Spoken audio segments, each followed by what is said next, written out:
Quais são as 3 atitudes que devemos tomar para desestabilizar um narcisista? Se vocês quiserem saber sobre o tema de hoje, espere o sinal da vinheta.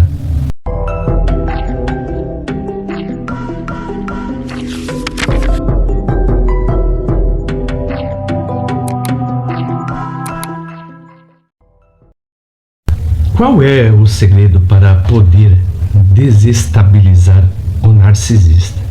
O interessante é que precisamos primeiro identificar o narcisismo. O narcisista, muitas vezes, ele tem essa mania de grandiosidade, adora ser idolatrado, tem tendências, na verdade, megalomaníacas, né? Ou seja, o narcisista praticamente age como uma criança, né? De uma maneira totalmente pueril.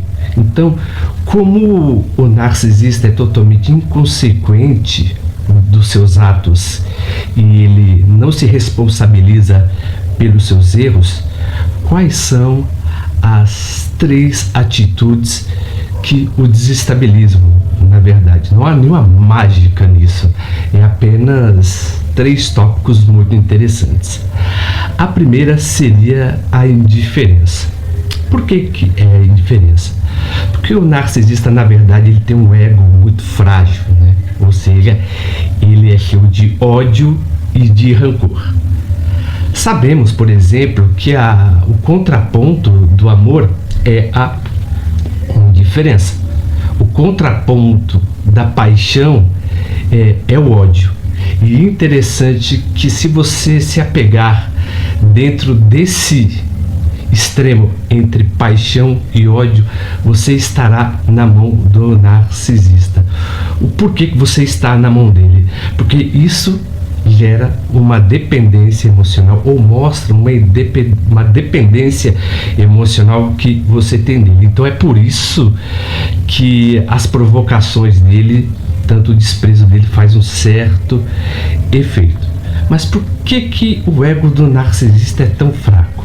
Porque o narcisista, na verdade, quando ele sofre indiferença, ele não entra, né, na verdade, em depressão, tristeza, na verdade. Ele tem, mas só que ela é mais baseada no rancor e no ódio, né, por ter esse sentimento, por não conseguir dominar você.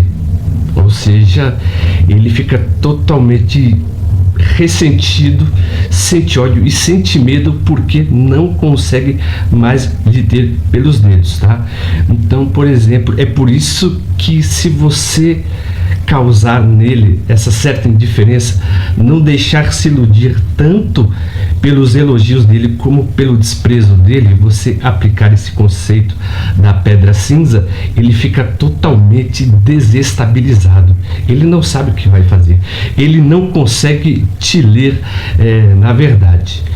O segundo aspecto seria você impor limites ao narcisista. O interessante é que o narcisista, há vários tipos, né, de espectros dentro do narcisismo. Eu vou falar, por exemplo, do narcisista grandioso e do vulnerável. O grandioso, ele gosta de aprovação, tanto vulnerável também. Mas a característica do narcisista grandioso, por exemplo, quando você dá adoração a ele, ou você não estabelece limites. A adoração, eu digo, sabe, você deixa fazer aquilo que ele quer por ter vontade, ele não tem limites, ele vai superar todas as barreiras, porque para ele não tem nenhuma barreira emocional. E o narcisista vulnerável, ele sempre se fará de vítima, contanto que você sempre coloque a mão na cabeça dele, ele sempre vai se sentir mais acolhido, né? E mais propício de fazer coisas que são totalmente inconsequentes, porque praticamente ele está agindo como uma criança. Então o certo, na verdade, é você, por exemplo, bloqueá-lo, né? Por quê? Porque se você não faz né, esse bloqueio e você deixa ele fazer o que tem vontade, tanto o narcisista grandioso quanto o vulnerável, ele começa a ver com artifícios, com carinhos, na verdade, com insinuações, com chantagem e com moeda de troca. Então, com isso, ele começa até a utilizar o gaslight. Então, porque para ele tudo é um jogo, na verdade, emocional. Ele é um mimetizador. Ele não sente as emoções reais. Eles apenas as forja para poder iludir você, que é o empático. Então é por isso que muitas vezes tanto o narcisista grandioso quanto o vulnerável, em primeira vista, ele se faz como coitado, como uma boa pessoa e como um ser totalmente amável. Então o certo é sempre você impor limites para ele, sabe? Você estabelecer a sua autonomia. E é uma coisa que ele não vai gostar. Ele vai ficar irritado, né? Mas você tem que ser resiliente acerca dos seus valores. É não e não, pronto e acabou, sabe? Não é aquela coisa, então você não me ama mais. Não. Amor é totalmente diferente de fazer vontade. O que estabelece com isso é a pessoa, por exemplo, mimada, né? Uma pessoa que não sabe limites.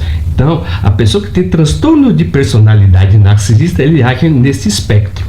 Tá? A pessoa que tem transtorno de personalidade narcisista, né, ele pode ser um narcisista grandioso, um narcisista velado, um narcisista oculto, né, um narcisista maligno, né?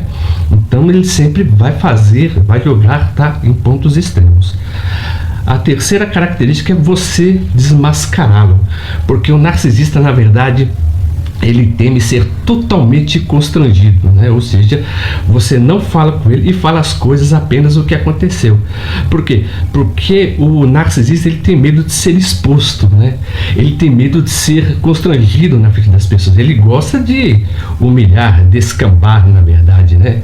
Desprezar as pessoas. Mas quando, na verdade, quando acontece o contrário com ele, quando você o desmascara, o que ele pode fazer com você? Ele pode ficar, por exemplo, muito irascível, vai ficar muito nervoso, vai estabelecer também, por exemplo, os seus atos que são totalmente inconsequentes, vai agir por ciúmes ou birra, né? Ou seja, você sempre mostra os fatos como realmente são, né? E não converse com um narcisista.